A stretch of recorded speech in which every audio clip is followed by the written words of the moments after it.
Good morning. Morning. It's June. It's June. June drill, and it actually feels like June outside right now. Yeah, it feels like summer now. It does.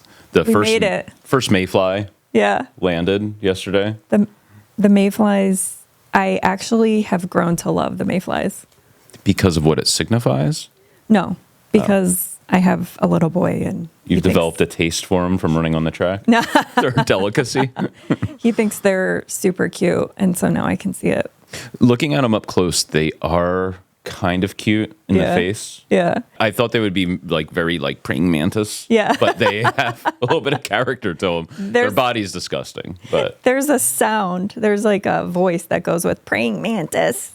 yeah, from Space Ghost. My son calls them derpy looking.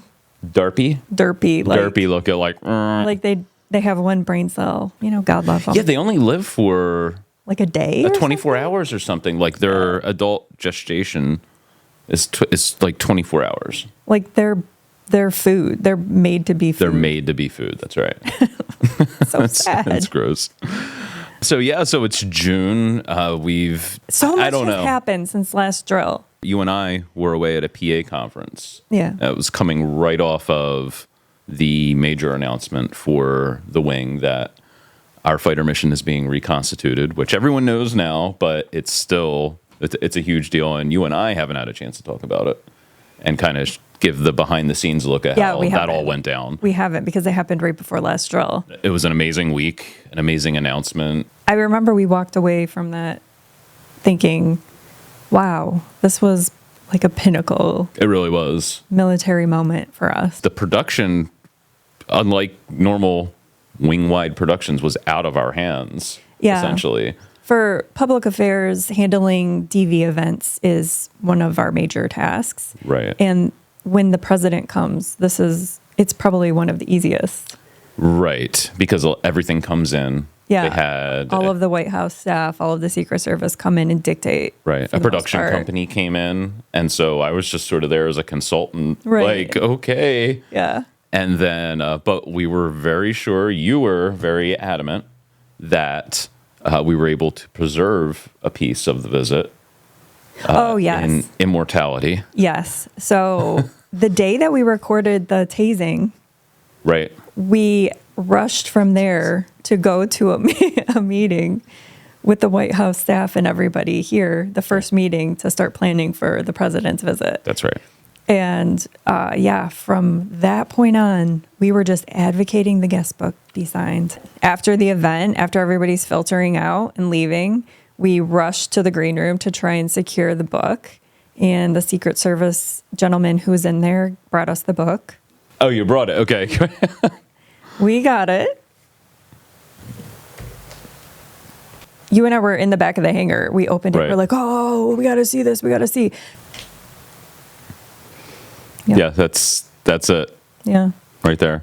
Typically, our high-level DV visits are limited to stepping off the plane, getting in the limo, and leaving base. So this is the first time here since I've been at Selfridge that we heard "Hail to the Chief." Since you and I have been at the wing, we had President Trump before. We had President Biden. We had Vice President Pence. We had Vice President Harris. This was the first visit. So It's a big deal. And my favorite part of the day was the reaction when he made the announcement, because you could tell there were people in the crowd that didn't know what the announcement was going to be. And it was like a shocking moment. Yeah. And there's a few, and here's the clip right here of him making the announcement without the audio. You could see the look coming across some people's faces like, what? Yeah. And that was a cathartic moment. Yeah. Then we went right into a drill weekend. We went right into May drill, and our TAG, along with our wing commander, had town halls. So all of you have probably attended one of those sessions. And then throughout the month, it was posturing for our upcoming deployments. And then we had a holiday weekend, and the wing normally participates, just as we did this year, in various Memorial Day events around the area.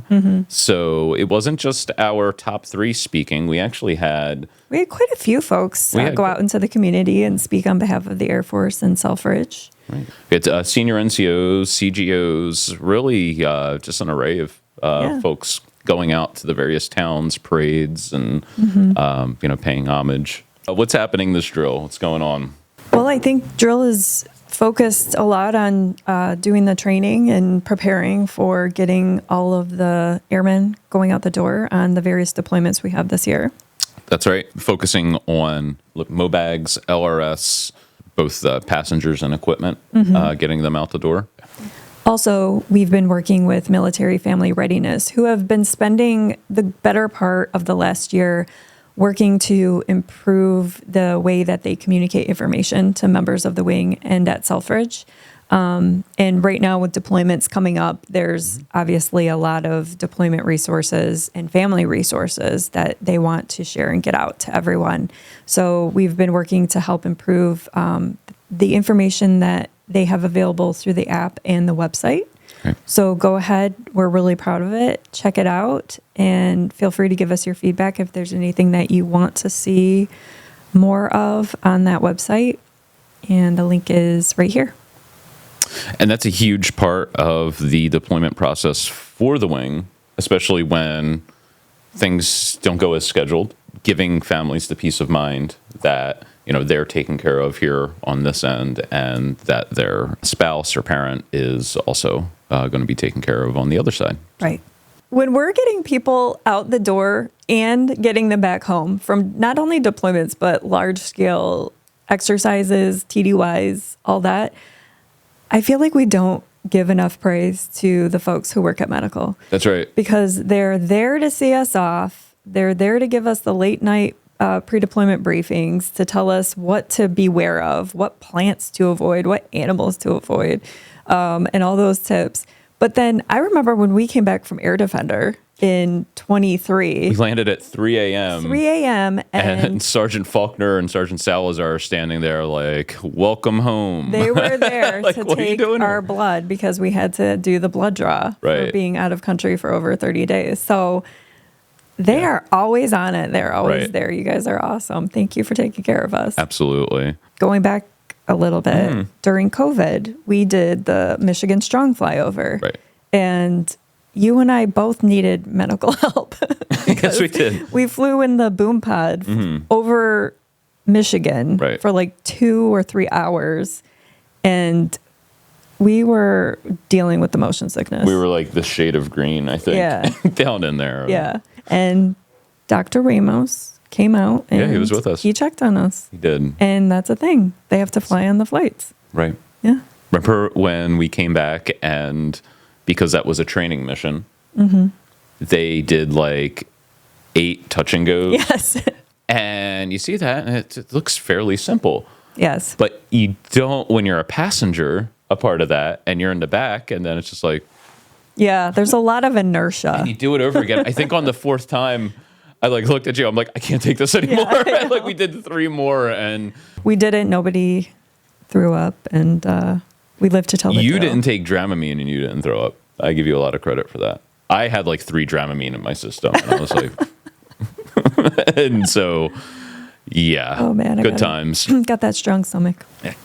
So along with all of that, deployment business will also, of course, be our, ready airman training for later deployments coming on during and after the summer. And just generally, being ready for the fight. So then moving beyond this drill weekend, the Site Activation Taskforce, SATAF, is going to be visiting. And what's their purpose? What is it that they're going to be doing? According to my notes, SATAF is going to come in to have the initial conversations with us about how we can support the arrival of the F-15EX when that happens in a few years.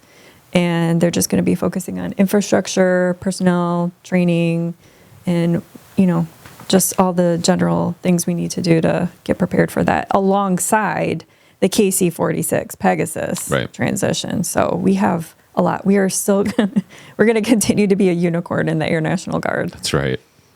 Speaking of, have you seen the progress of the new hangar? It's really coming together pretty cool. It's taking shape now. Hangar 5? Oh, the super. Yes. Ooh, yeah. I totally forgot about that. Yeah, it looks really cool. And here's a photo of its current progress.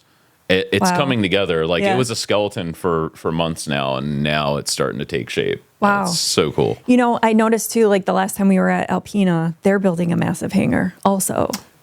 Their hangar is enormous. And it's It looks funny. like a stadium. I think it looks bigger there just because it's bigger than everything else on the Right. flight line. And if you're used to staying in those buildings right next to the flight line, it just is towering over. So big. It's crazy. I heard a rumor that you're going to be the MC for the 2025 Pass and Review at Camp Grayling. That's right. And that's coming up in a couple weeks. It is. A week? It is no rumor. It's next week. Yes. Ooh. Oof. That's a big audience. So how do you feel? Are you nervous? Fine. Yeah, you're ready. I think it's fine. Yeah. I will be schwitzing like crazy in the grayling humidity. Schwitzing. But no, it's going to be a cool event. It's always really cool to see the entire Michigan National Guard. Yeah. Like in formation. Oh. And then they do the parade. And then the governor will speak. The tag will speak. And the day before, they're actually going to have a professional development offering for members of the 127th that are going to attend the Pass and Review. So it's like you get a 2-day TDY out of it. I don't know if they're still taking volunteers for it or not, but you I can know check they were with your pushing first for sergeant. full participation. Yes, so as many as possible. As many as possible because we really are usually underrepresented. Right. So it'll be all right. It'll Yeah, be good. It'll be great. So that's happening. And then we're back here in August. Yeah, we have July off. We have July off. As So we tend to. usually. Yeah. So we'll be back at drill in August, and then September we have our CRY. What does CRY stand for again? Well, I will tell you after I just throw in there that right after August drill is Northern Strike. That is right. Yeah, so 2 weeks right butted up against August drill up in northern Michigan, Nadwick, Camp Grayling, Alpina, CRTC. Be hosting all the things. I will be here supporting you from home station for that because I'll be. Yeah. Yeah. Yeah. I'll be there for Nice. a few days. Yeah. And then, yeah, CRY And then CRY.